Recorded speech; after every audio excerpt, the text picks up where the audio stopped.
যাদের চোখে চুলকায়, চোখ দিয়ে পানি ঝরে, ন্যাচারালি কিভাবে আপনারা পানিটা বন্ধ করবেন, চোখ চুলকানো বন্ধ হবে, সেই বিষয়ে কথা হবে।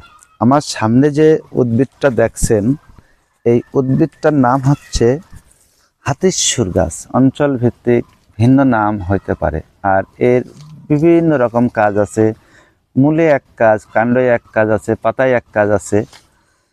আপনাদের যাদের চোখ চুলকায়, চোখ দিয়ে পানি ঝরে, তারা কি করবেন?